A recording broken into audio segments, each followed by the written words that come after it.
Hello, this is a quick technology video for those that enjoy that type of stuff that I do, which is not going to be anyone. It's an idea. It's an idea that might be of worth. Alright? So, it might not be of worth, but it's an interesting idea. So, let's go ahead and do something along these lines. Because you're looking at your technological advances being made in computing, let's also move forward on your hardware. So it's going to be all over the place because there were singular ideas that I recombinated into a computing unit. Okay, so on YouTube, let's just take for example YouTube, and the way to disable the ability for music copyright infringement. Okay, now listen, this is taking the heat off of them. It's just an idea. When an upload occurs, disable copyrighted music. Now, this is going to get complicated later on, but that's okay. Just stick with me. However, leave an embedded code inside the video that tells the end user, which is the viewer's computer, to start the legally purchased version of said song at the appropriate time as the video. That'd be Q parallel playing via Cookie Monster. Okay? And that is an idea. This would free up, legally speaking, YouTube from quite a bit of hassle. Secondly, it would free up server space. As compression techniques speed up and get better, at least 1/3 of a video is now absent, meaning there's no need to compress or save it. You simply embed the code in the video, pointing it back to the local user. Okay, so they don't have to hold the song. You already have the song on your computer. If you do not, it matches it via an algorithm to one that's close. Okay? Okay. Now, one day I will assume that less and less will be uploaded to YouTube, as YouTube might one day decide to have a local browser or a partition on a hard drive, a local hard drive, your hard drive, set aside on a local viewer or user account, and simply peer-to-peer. Now, that's if future bandwidth increases and information compression also follows. Okay? YouTube might consider making a YouTube drive, one of the mass external drives like a gigabyte or a terabyte, just for holding unuploadable videos at a local location and just peer-to-peer, and relieves quite a bit of on the server, their server and bandwidth strain. Though you would have to institute masking of peers. Okay, I know you'll get what I'm talking about. On a peer-to-peer network, you have to mask the peers so no incoming attacks can happen. Now, the YouTube drive would be just a flash drive box. Maybe it just gets special offers. It has the ability to be networked, shared boxes worldwide for experimental caching purposes, you name it. Now, let's say you could take that box, that external box, which is now drive and services, and you could strike a deal with a cell phone company for data, then anywhere a 2 or 4G network is available without a router network. Yes, that's correct, a landline. The box is ready to go, especially if Fractal Recombinated dynamic field unit down the line magnetic fields are tamed for informational transfer. Okay? That's using magnetic fields that are recombinated, kind of like a Dyson line. I'll have to look into that one. But the deal is for moving the information down the magnetic fields of a hard line instead of the line itself. Okay? Now, because you could pack more and more data onto the magnetic field than you could directly correlating to the electron transfer down a copper line. I think. It's theoretical. Now, if it can be Wi-Fi capable, the box, in and of itself, an incoming only router for Wi-Fi capable phones like Androids and whatnot, outgoing only for YouTube and videos, then 24/7 access to many multiple phones at once can be achieved for slaving. Okay? Now, the downside is naughty monitoring, bad habit tech by CIA and shit. Now, that said, let's move along.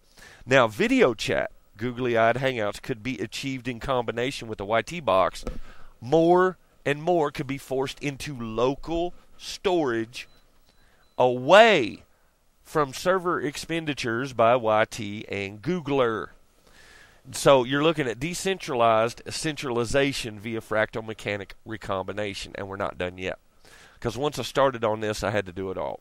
At some point in time, Googler will have to look into drive building, meaning outgoing new computer products won't come with a service, but with a flash drive tech coupled with DVD-ROMs or etc. Just relax. I'll explain it. In fact, why is it that RAM is not ROMmed out to have built-in services already? For example, a 4 gig stick. All right. An upgrade to existing hardware with an add-on gig that is RAM-ROM partitioned instead of using buggy centralized OSs. It would be decentralized fractal recombinated tech simul-computing. Re-centralized. Decentralized re-centralization. Simul-computing because each one's running at once instead of one process at one time. That would force the OS to become much smaller. And why have they never added portable RAM flash to hard drives? Flash or other, depending on the hard drive, okay? That are able to be decentralized. An unlinked version of the interwebs could be achieved in that fashion, much less prone to predatory actions. One might think, and I'm going to warn you that I have not pondered or cogitated all the branch paths that are possible in that model, okay? Not everything could be foreseen in that model. You could get close, but the deal is I ain't going to spend the time on even farting with it. I'm just doing the hardware version. Anyway, hardware example. Instead of a centralized processing unit, why not drop a separate flash drive to each component that acts as a decentralized recombinated unit? A hard drive plus a flash drive processor. Sound card plus flash drive processor, RAM plus flash drive processor, video card plus flash drive, motherboard plus flash drive. It's not a central processing unit. Now, before I go further, wait until you figure out that if you add flash drive processors to each independent unit, that you're going to be able to partition each flash drive to make more than one processor. So you're going to literally go into having thousands of processing units per single hardware unit. Thousands of flash drive processors on one hard drive. The hard drive does its job. Storage. The flash drive processors. Do you know how many open applications you could have at once then? Because it's going to act as a processor and as RAM. Just an idea. So you're looking at multiples of thousands if you could do that, depending on how simple or how complex you want the processors to be. This is just a single flash drive processor per single hard drive. Okay, moving along. If each flash processor is the size of a Pentium 4 processor right now, okay, and they are simul-computing, recombinated fractal processing, your thermal would drop, time lag is decreased because each operation that can possibly be perceived is already running. You're not waiting for it to open. A rework of the motherboard ROM is needed, obviously, to handle that. But we're going to get away from that here in just a second, and I'm going to show you how. With the possibility of local service-based product, Google puts out a hard drive plus flash processor, contains all Google products in rudimentary form, flashable at will, containing enough backup for all products that they offer in full form. Okay? Now, at some point, hardware manufacturers will realize to add Wi-Fi to all existing hard points. As above mentioned, the hard drive gets a flash drive processor and also a mini Wi-Fi router. Sound card, RAM, video, and motherboard. Each one gets one. For instance, for instant access by a cell phone.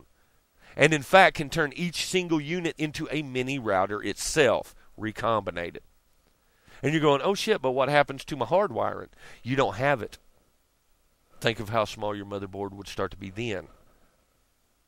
Okay, what if you put your RAM in flash form with your hard drive? With its own flash drive processor. You can get crazy. And then you can also add RAM to each other unit other than your flash drive processor, which is already acting like RAM in a way, RAM-ROM. Okay, now, slaved together, no physical hardware for motherboard connection would be needed, though the interference would be a bitch, because you're running nothing but Wi-Fi networks. All right, but we're going to that's Fractal. That's going back into Fractal decentralization. That's recombinated. Okay. Components in the desktop would get half size as flash slave driving along with wireless recombination is achieved. Now, any incoming units, a cell phone, are targeted so auto uplinks will be available as increased RAM or other. It could actually start dumping off processing power, or how would I say it? It could increase processing time by using your phone that's sitting next to it because they're Wi-Fiing together, okay? You would see an elimination of external routers with the exception of flat panel omnidirectional antennas for long distance jumping, but that can also be achieved. The deal is using one powerful signal can also be achieved using many recombinated fractal radio fields, I would imagine, creating not one antenna but many antennas. Okay, it's possible. I can't tell you on the wavelength physics. Sorry, kids. I'm not a radio man. Now, monitors, of course, would be included in the above. Now, as you know, they're coming out with detachable ones that are they're like a laptop that is detachable from a keyboard or a laptop. You know what I mean? The monitors pops off of it. Now, desktops will, of course, follow in a form and fashion of their own. The keyboard would be the same. So, I want to ask, is there such a thing as touch mice? A flat, super thin, touch-only mouse pad. No mouse, acts like one, though, with your fingers. Possibly flexible. You can draw on it and treat it like a retarded tablet. It's really stripped down just for basic mouse functions. Okay? Now, what if it held part of your processing OS, your operating service or system? What if that little pad held just the mouse-based stuff so it won't have to be centralized on a motherboard or within an OS? Really starts fucking with your coconut, doesn't it? Okay, as above, the capabilities are extended. Okay, what if you recombinate a keyboard with a mouse pad like that? Interesting.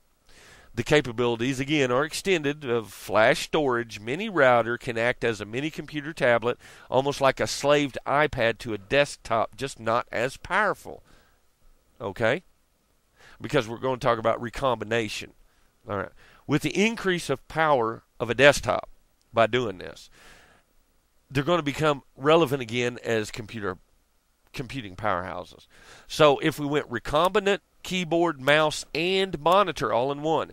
Each is extended storage, mini router, mini computer. Each is separate or together, each with built-in mini OSs. Okay?